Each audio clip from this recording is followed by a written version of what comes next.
Good evening, everyone. It's Dr. Shiva Ayyadurai. How a very small set of people control 8 billion people. This is what I call the elites. Let's say there's about 10,000 of them. How is it these people are able to manipulate the 8 billion people here? If you talk to a lot of naive people, they think, oh, it's the Rothschilds over here, or it's the aliens. They don't understand. It's not any one individual. It's not any one organization. There's something called swarm intelligence. If you watch all those birds flying together, not any one of them is in control. They move together as a unit. They're closely knit. They're quote unquote telepathic, but they move with a singular goal. The goal of the elites here is power, profit, and control. This is the goal. So if we look at it from a control system, what are the inputs they're sending into this system to achieve their goals? And what is the output that they seek? So if you're an elite over here and you're looking at those 8 billion people, how do you know you're achieving your goal? Are people getting fat, meaning unhealthy? Are people getting dumb, which means ignorant? Are people happy, which means are they being entertained? Are people divided? Are they isolated, disconnected? They don't want people here connecting with each other. Are people feeling helpless? Are people looking to the elites to save them? And they like that. They like when people here are looking to them, the enemy here, for their saviors. They really love that. They want people to be disorganized, and they definitely want people to be helpless. This is what they want. If you do not want to unite among people here and find who your own leaders are from below, they are quite happy. They're achieving their goal. Power, profit, and control. Now, how do they do this? You're going to realize it's not any one group. It's an interconnected, tightly knit group. They're all closely interconnected. In fact, they all go to the same restaurants. They have all their kids going to the same equestrian shows. They all shop at the same place. They all go to the same parties. You're not part of that. So who are these people? And what are the institutions of power that they have? Well, first of all, they have academia. Harvard, Oxford, Yale, MIT, IIT in India, the top 100 university presidents. These people are on boards of companies, but it's about 100 people who run the major universities in the world. NGOs, or nonprofits. These are people who run these huge nonprofit organizations like the Clinton Global Initiative, WEF, World Economic Forum, Center for Foreign Relations. And there's many other institutions like these, but it's the CEOs of these institutions. And these guys know each other. They definitely work together. The next thing you have is you have government, U.S. senators, prime ministers of countries, advisors to government, think tanks, the Belfer School at Harvard, the Stanford Internet Observatory. They created the censorship infrastructure. This includes CIA, right? Intelligence organizations. And again, all these people know each other. They're interconnected. They're a swarm. They're tightly knit. They're not divided like these people over here. They're not disconnected. They're highly interconnected. So these people are focused on power. But then you also have a whole nother people, the CEOs of the global 2,000 companies, other big organizations like big pharma companies, Pfizer, big agriculture companies like Syngenta, big investment companies, JP Morgan. You put Deutsche Bank here. You put Epstein down here. Okay, he was involved in all this. You also have the Fed, the central banks. All these people party together. When I say party together, I mean literally they party together, guys. Absolute close-knit friends. And in fact, the CEO of a global 2,000 company will easily move to one of the investment companies down here. If you look at Target, big companies like Anheuser-Busch and Exxon, you'll find that at one point they were in one of these investment companies, and these investment companies sit on the board of these companies, and they shuffle back and forth. So this is all about making money, right? These people are about making the dollar. These people are all about power. This is profit. And then fundamentally, you have control. Hollywood over here. This includes celebrities. You have their agents, Hollywood agents, like Ari Emanuel, as I've talked about, who's a guy who controls most of Hollywood. He controls Worldwide Wrestling Federation, the MMA, etc. The media companies. This includes Disney, Viacom. This includes now Facebook, Twitter, YouTube. These are large media companies. Google, you can put in there also. You also have big news stations, CNN, Fox. And combined with this, now we have another group, social media influencers. This is like Joe Rogan, Tucker Carlson, these characters who have come in, but they do not exist without support from these guys. If you notice, overnight, a bunch of social media influencers have come out of nowhere. And these people are created by these people.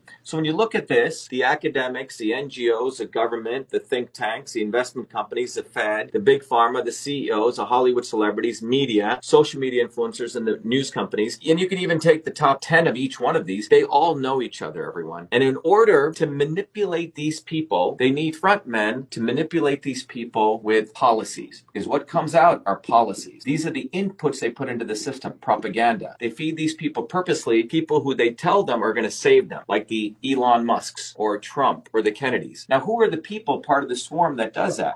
They have the obvious establishment. And these people are like the Clintons or the McConnells or the Obamas or the Bushes or the Queen of England. Typically people say, oh yeah, those guys are part of the establishment. But one of the things we teach at Truth Freedom Health, the most insidious people are what I call the not so obvious establishment. These are the people that are created to make sure that the 8 billion people look to the elites to save them. Trump, he's got a golden toilet. Mar-a-Lago, Kennedy's, completely bogus family. You can look at historically people like Gandhi or people like MLK. These people all came and were endorsed by the swarm. These people do not exist. They live in Malibu. They live in the places of the elites. And these people are the ones that are used to send the inputs of this controller. In system science, these are the controllers. These are the people controlling the inputs that go in. And remember, their goal is to make sure people are in the state of division, disconnection, and helplessness, particularly. They're observing all this. They have their sensors. And one of the features that they notice is that as long as people are in dysfunction and diseased mentally, physically, emotionally, they're happy. Well, what are those diseases these days? We see obesity. We see endocrine disruption, men with low testosterone and people questioning their sexuality. We also see people with cancer. The world's population's life expectancy is going down. The United States is going this way, and this is from 1980 to 2020. They like this. This is life expectancy. In fact, when they see dysfunction, you know what they do? They put another input in, which is normalize the dysfunction. Eat sugars and high fructose food. Well, over here, people have been literally getting fat. It's led to obesity. Or they've been putting in foods that are affecting people's gut microbiome. This is what I call from policy to biology. People are getting worse and worse. They're actually making more money because the obesity now creates obesity drugs. The endocrine disruptors, let's talk about this. This will really explain what's going on with Bud Light. About 20 years ago, there was research done at the universities that clearly showed the use of restricted use pesticides like atrazine and other chemicals in the atmosphere actually cause endocrine disruption, which could reduce male testosterone, which could also affect mammals where the sex organs can change. And this was done by the work of Tyrone Hayes. So if you're over here at a university and you find out one of your researchers discovered that, and you are playing golf with people over here at Syngenta is the one who produced atrazine, they're going to say, hey man, we don't want this research coming out, because you have to understand something. The investment community here is investing in all of these companies. So if you're one of these large investment companies, you're moving trillions of dollars. $600 trillion,